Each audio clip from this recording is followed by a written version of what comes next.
and this is my great friend, Ralph Garman. Give it up for him. Hello, everybody. Thanks so much for joining us today. Very special panel. It's going to tug at my heartstrings, I know, but we're so happy to be here today to pay tribute to a fallen hero, Mr. Adam West. We're going to be talking about Adam West, TV's Batman today. Joining Kevin and I on stage are a couple old friends of Adam's who are going to talk about what it was like to know and to work with him for the past, I don't know, 50 years or so. Starting with the very first movie Catwoman ever from the 1966 motion picture Batman, Lee Meriwether, everybody.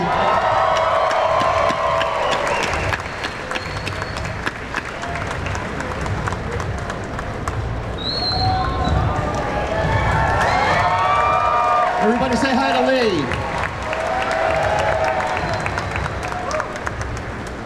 And our next guest, what can you say about this gentleman? The only words that come to mind are holy icon. Here he is, the boy wonder himself, Mr. Burt Ward, ladies and gentlemen.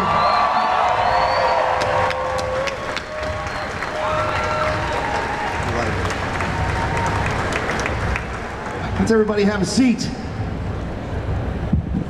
Holy turnout! Now, folks out in the audience, how many people watched Batman 66, as they now call it? Wait for the question, wait for the question. Long after it was produced. The power of that show has traveled decades. There are shows that were made around the same time that simply can't be watched today. They don't really work. Batman still works, and that has everything to do with the folks behind the camera, the creative community, but especially the folks who are in front of the camera. And we got two of them with us today, and we're going to talk to them about one of their friends who's not with us anymore. I was wondering, Burt, when was the first time you ever met Adam? The very first meeting, what was that first impression like for you guys? Well, this is in July of 1965, probably before everybody here was born. I had a screen test with Adam West. I was introduced to him. I met him, and you know, we started talking before. We had about 15 minutes before the screen test, and in 5 minutes, this man had me laughing, and I haven't stopped laughing for more than 50 years. I mean, Adam is really, I mean, not only a great guy, and for all of you that loved him, he would want you not to mourn for him. He spent his whole life entertaining people. He wants everybody to be happy. But I gotta tell you something, in my opinion, he's really the only Batman, right? I mean, he's the real one. Great actors that have done the movies, but when it comes to really Batman, that's my dear friend. And Lee, did you meet Adam before you started working on the feature film, or was that the first time you had met him? It was the first time. I had to audition for the film.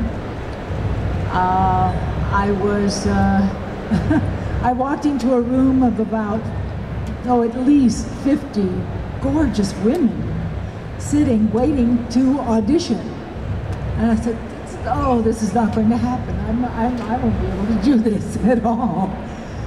But I had worked on the script, and they had sent me pages, and I did, and then I went into the room where gentlemen were sitting, but Adam wasn't there.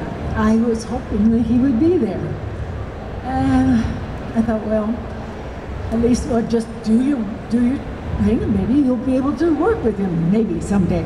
And I couldn't believe it. As I finished my audition, which included some of the Russian correspondent, because I played 2 roles in it, just as I left the room and I was praying, oh please, I want this job, I want this job.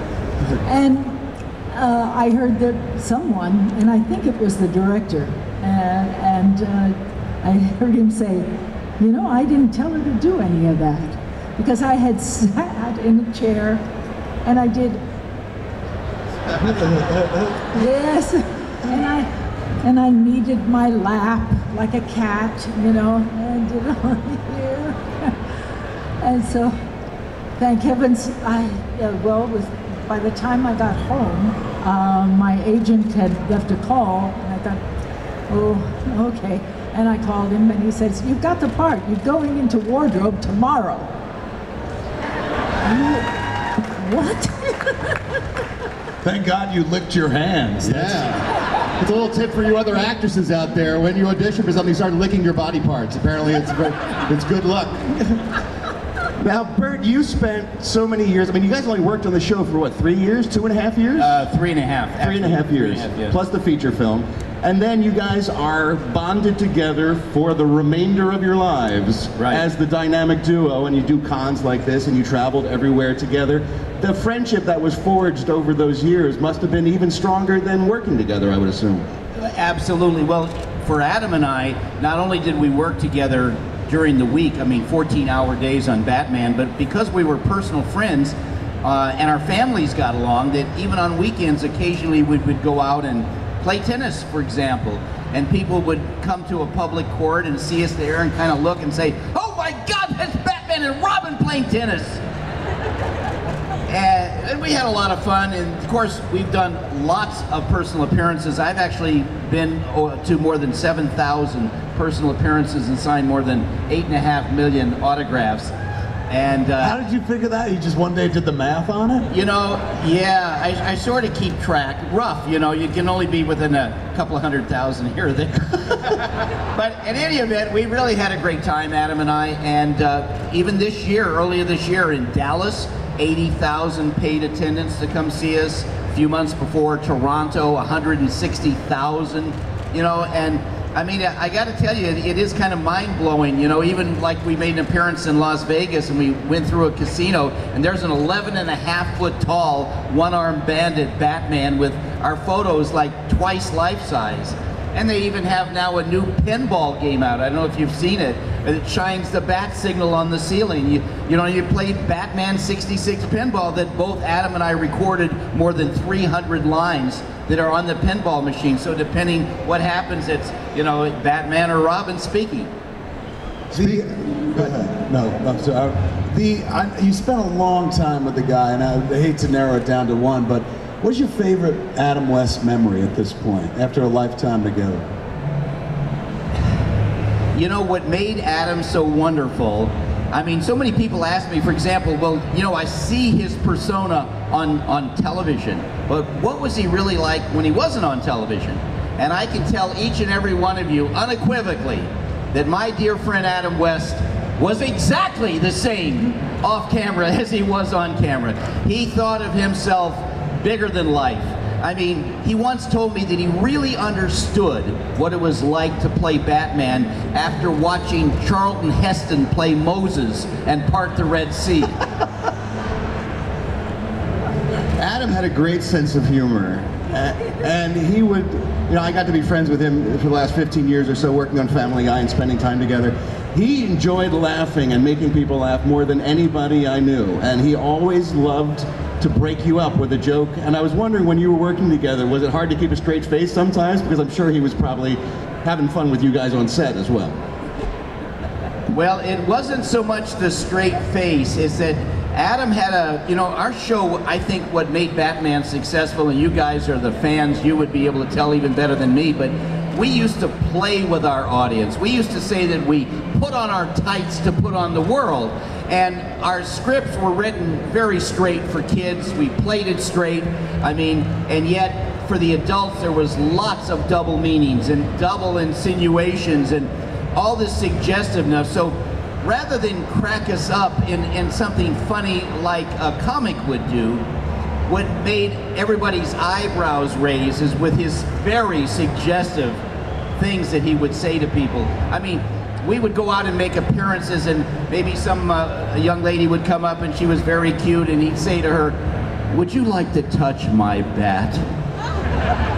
And he'd put his cowl forward, and then, you know, maybe they'd kiss him on the cheek and he'd say, "Oh," you know, he says, "I'm beginning to feel strange stirrings in my utility belt." So he had this way of saying things that were incredibly suggestive, and yet, you know, weren't raunchy or anything, but boy, it sure made your eyebrows raise. You can make that joke to your grandma and she'd be like, stop it. Again. And how great that we got one last performance from Adam as Batman in the new animated movie, Batman vs. Two-Face. I don't know if you guys have seen that or not, from Warner Brothers Home Entertainment. It's a great, I think it's even better than the first one, quite frankly. I do too, and you know, we're so fortunate because the villain, Two-Face, is being portrayed by none other than William Shatner. So here you have the two most iconic TV shows in history, Batman and Star Trek, with the actors working together. And I had the pleasure of doing a panel at the New York Comic Con 2 weeks ago. There was a premiere of the movie, and up on the panel, I sat next to William Shatner. I really hadn't spoken to him much before that other than just say hello. But let me tell you, this man, I mean, I don't know how old he is, but he is so razor sharp. He is so quick-witted, and he's got a very funny sense of humor, and it really kind of reminded me of Adam. So it was very touching. And we also get a performance from Lee Meriwether in the new animated film as well, as a defense attorney. You're terrific in the movie also, Lee. I'm so glad to hear it. I haven't seen it or heard anything. You haven't seen it yet? No. Can we get a copy for Lee, for God's sake? She's in the movie. Can we do that? Please, I'd love to see And I don't want to spoil it for anyone who hasn't seen it, but there's a great moment that is sort of a tribute to your performance as Catwoman in the film as well. So it's very entertaining. When you go to see it, you'll enjoy it, and we'll talk about it then.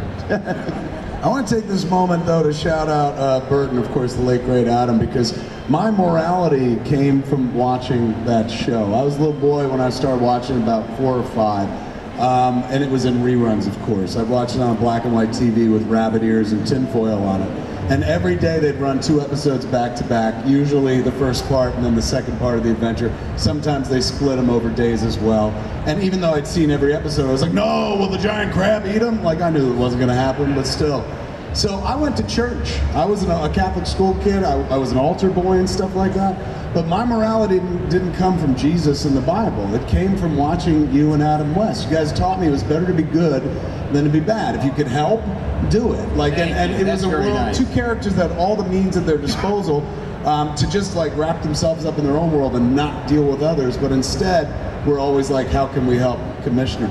I honestly feel that has a lot to do with who I became, who a lot of people became, because that was our first entree into the world of comic books and genre.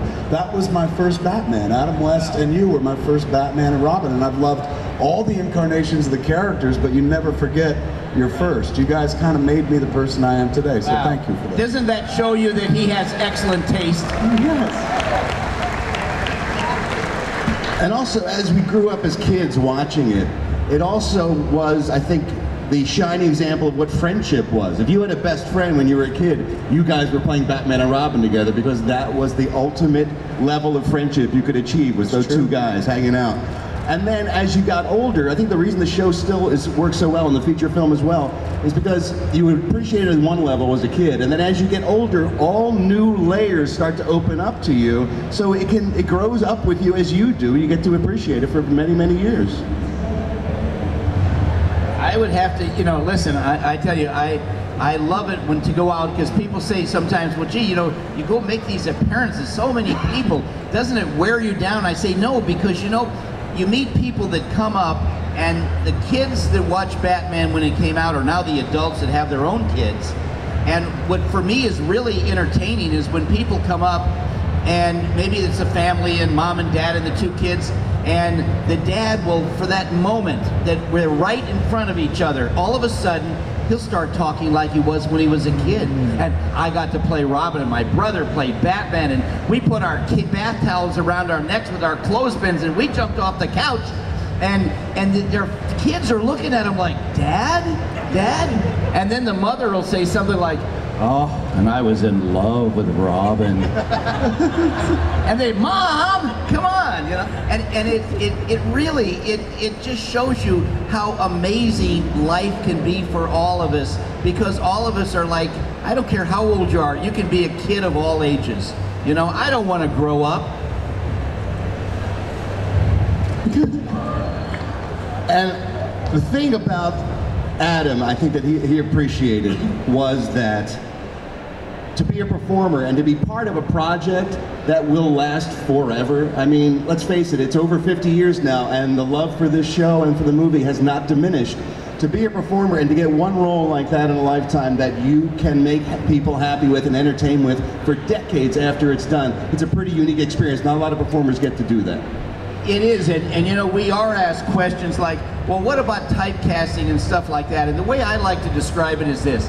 If you think of a glass that is full, it could be full with 100 different roles you portrayed as an actor, or it could be filled with one thing that is so spectacular and some other things around it, but the one thing that is so spectacular, either way, it's still full. And you know, for us, Adam and I, we loved every minute. We really had fun, and I think the fact that we had fun translated to the audience that saw that we were having fun and we made it fun for everybody.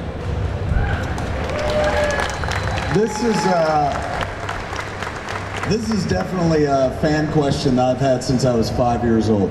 Did you guys ever change outfits just to see what it would look like? Well, we had some outtakes where we ran to the polls in Wayne Manor in our library, and if we jumped on the wrong poles, you see, people ask, how can you change so fast going down the pole? And Adam used to explain that, well, movie magic, we had a wardrobe man who slid down the pole behind us and helped us get dressed. But if you got on the wrong pole, you'd be in the wrong costume. I don't think Adam would have fit into Burt's costume very well. I don't think that would have been a good fit. Well, it was expandable, thank goodness. That's a whole other problem you had with that costume, that it was expandable. Yeah. Tell them the story about driving on the first day. With that shot with the door. Shooting the pilot? Shooting the pilot. Oh, you mean coming, oh. In the Batmobile? You know, people say, oh, it must have been so much fun making that show, and it was fun, but it was very dangerous. In today's world, I think people in production have a safer environment, but at the time, this was my very first shot, my very first day in the Batmobile. I went into the Bronson Canyon that's in Hollywood. They have a cave there, and I got into the Batmobile because it was dark. It was kind of hard to see. I thought it was Adam sitting next to me, but it wasn't. It was somebody else, and I asked him, well, who are you? He says, my name is Hubie. I said, yeah, but what are you doing here? He said, I'm a stuntman. It's a very dangerous stunt I'm about to do, and they don't want to take a chance of Adam West getting hurt. I said, well, why is it so dangerous? Oh, we have to come out at 55 miles an hour. We got to make a sharp left turn. This sign is going to go down. We got to go over it. And I said, geez, you know, do I have a stuntman? And they said, yeah. The guy said, you have a stuntman. I said, well, I wonder where he is. Oh, he's having coffee with Adam West. And I said, well, wait a minute. So they said, all right, roll it up, close it up, we're going to start. And I said, no, wait. So the assistant director came over. He said, Burt, what is it? You're holding everything up. I said, this man's telling me it's a dangerous shot. He says, yes, it is. I said, yeah, but I've got a stuntman, but he's over having coffee. Why am I sitting here in this seat if it's so dangerous? He says, because we can't use him. I said, why can't you use him? Well, because he doesn't look like you. Oh my God, why would you hire somebody to be a stuntman for you if he doesn't look like you? Couldn't find anybody else. So I did the shot, came out at 55 miles an hour. Unexpectedly, my door flew open. And the centrifugal force was throwing me out the door, and I so luckily reached behind and I caught my little finger around the gear shift knob, but it kept me from falling out, but my finger came out of joint. And in about 2 minutes, my finger in the glove was twice the normal size. And they ran over because it knocked the cameraman off the camera truck and knocked a big arc lamp down. Somebody could have been killed. And they saw my hand. They said, Burt, my gosh, we got to get you to a doctor. And I said, okay, well, where's the car? Oh, well, wait a minute, Burt, we can't do that now. We didn't get the shot. I said, what do you mean? Oh, we got 80 guys on this crew. It's $35,000 a half hour. We got to get the shot first. This was 7:45 in the morning, and I left for the hospital at noon. And over the next 4 days, I was in the hospital 3 out of the 4 days. From 2x4s coming down, breaking my nose, second-degree burns. I tell you, I didn't think I was going to survive the first week. Les boy wondered, boy, I wonder when he's going to quit finally. Well, but the studio was very smart. They're very smart. They took out a very large life insurance policy on me. And I could swear by the last 2 or 3 episodes they were trying to collect on that policy. The glamour of show business. Well, thanks so much for joining us, everybody, as we pay tribute to Adam West and his co-stars for the Batman series. Also, Adam's work on Family Guy will be with us for many, many years to come, and we appreciate you guys being with us to share your stories. Thank you so much. Wowie zowie! See you, Have everybody. a great con, everybody. Enjoy Stan Lee's Los Angeles Comic Con. Good night.